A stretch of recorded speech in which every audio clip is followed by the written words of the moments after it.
Hey guys, it's Lance at Mac Sound Solutions. Hope you're doing well today. Well, it finally came in the mail. We ordered this like a month and a half ago, and I finally got my Homepod Mini, my Christmas present from my wife. So I'm just going to do a quick unboxing. We're going to test it out, see what its features are, and I'm going to see how it compares to this guy, which is a JBL Charge 3. It's battery powered. You can take it anywhere, charge your iPhone with it. You can pair two of these together just like you can with a HomePod Mini. But these you can take outside, so it's got an advantage right there. Plus it's bigger. Chances are it's probably going to sound better. So we're going to see how it performs compared to the Charge 3. I mean, price range wise, they're close to being the same. Charge 3 is $120. But the question to me is, should I have bought just another Charge 3? Or should I have a HomePod Mini?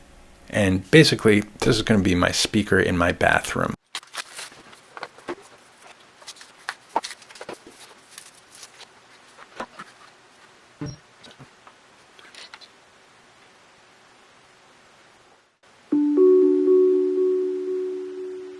Hi, I'm Siri. Welcome to HomePod. You can't tell, but I'm waving. Let's get started. Say, hey Siri, what can you do? So when you take a look at the tech specs on Apple's website, the HomePod Mini basically is a mono speaker with a 360 sound field, meaning that it pushes sound out in 360 degrees. And it does this by taking a single speaker and aiming it at the base. So the speaker is facing down as opposed to, any other speakers where the speaker is aiming at you. This speaker is aiming at the floor.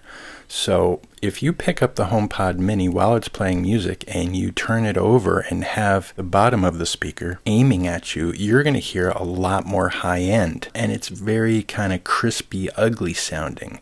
So Apple had to do some weird acoustical designing here to compensate, putting in a very crispy speaker, and then you're basically rolling it off with the surface that you set it on. So if you put this speaker on a little stand that has a hole in the base, you're going to be getting a lot more high end out of these speakers. And they're not designed to be mounted this way. They are designed to sit on a flat surface. So when you're looking into stands, keep that in mind. And of course, if you put it on something like a mouse pad or some other carpeted surface, it's going to roll off the high end even further than, say, putting it on a countertop. When I first turned it on, I was like, ooh, I don't know if I like the sound of this. And it was immediately the high end part of the speaker sound, and the fact that the bass is probably between 60 and 100 hertz, and it's kind of woofy sounding. So you have this crispy high end that you're basically setting the speaker down on its face, and it cuts off a lot of the high end when you do that, and then you've got sort of an overcompensated boosted low end that's in between 60 and 100 hertz. So when I first got it turned on and played some tracks that I am familiar with, I was like, not sure I like the sound of this, and I might just have to return it, because I found the high end to be a little annoying, not that pleasant, and the fact that it's mono. And it kind of makes you wonder, what were Apple's engineers thinking when they designed this speaker? Aiming an overly crispy speaker down at a surface. If the speaker was aiming up and wasn't so overly crispy, it might sound better. And it's still going to get that 360 spread with the little spreader they have in there. So it's a little odd to me the way they designed this thing. Now the JBL Charge 3 is a stereo speaker. So if you're going with just one speaker, it might be the better choice. And the Charge 3 also has the ability to use a wired connection instead of Bluetooth. And you get the benefit of that USB jack, which you can charge a phone or an iPad off it, whether it's running off its internal battery or if it's plugged into the wall. And it's waterproof, so maybe the JBL is the better choice to have in the bathroom because people take multiple showers a day and it gets steamy. And maybe over time, the HomePod Mini isn't going to do as well in that kind of humid environment. So let's compare the two speakers. It was a hot summer night. was all alone. It was a hot summer night. I was all alone. I needed to get out, just to shake my bones. I needed to get out, just to shake my bones. So I know that audio test is a little silly, but I just thought maybe you'd like to hear the differences even in that recording. So when I listen to the two recordings, to me the JBL actually sounds better than the Mini.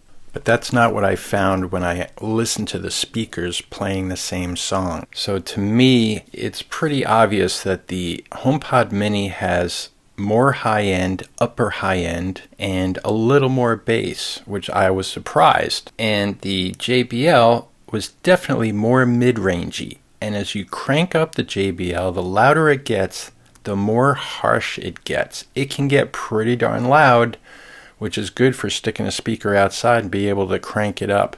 But it becomes kind of uglier as you turn it up, whereas the HomePod Mini really keeps a consistent sound through the gain stages. So you can go from pretty quiet to its full-on level, which is not as loud as the JBL, but it sounds clean and it sounds pretty much the same at any level. So that's pretty surprising and pretty cool. So I have to say, I think the HomePod Mini wins the sound test.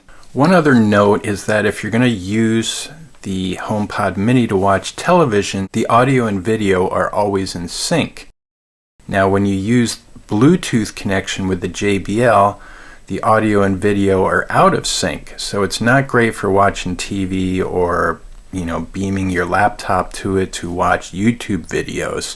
It's fine if you plug directly in with a cable to the auxiliary input of the JBL. So basically for watching TV, HomePod Mini really beats it out. So a few other notes. When you say, "Hey Siri" to the HomePod Mini, she can hear you. You can be across the room. You can go, "Hey Siri, dim the lights." And she'll go, Okay, I set the bedroom lamp to 1%. It's like, whoa, you're too loud. It's 11 o'clock at night. Why are you yelling at me? And, you can program that in the HomeKit app and set up a shortcut so at a certain time of day she turns herself down, but she's still too loud even at the lowest setting. She doesn't need to respond at all. If I say, "Hey Siri, dim the lights," I don't want to hear her say, "I am dimming the lights," or "I have just dimmed the lights." I don't need a response. Apple needs to change that. When you ask her a question, "Hey Siri, what's the weather?" Yes, you want to hear a response. But when you say, "Hey Siri, dim the lights," you can see that the lights are dimming. She needs to be smarter.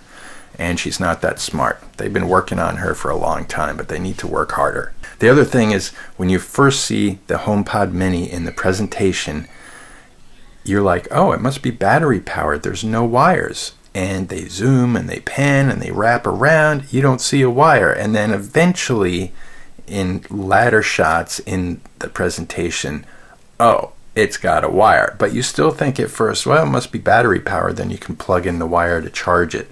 But that's not the case. It's always plugged in. The wire's always attached. You can't have it out in the middle of the room unless you have some power outlet in the floor and run it up through a special stand like Tim Cook has. Nice stand there, Tim. And actually, that's the nicest stand you could have because it's in the middle of the room and it's putting out that 360 sound. When you plug it into a wall and you've only got 5 feet, well, you can't have it out in the middle of the room. Overall, it sounds pretty good, for the size, and I'm sure there's better speakers out there. You can get a stereo pair of speakers, but you're not going to have all that Apple integration.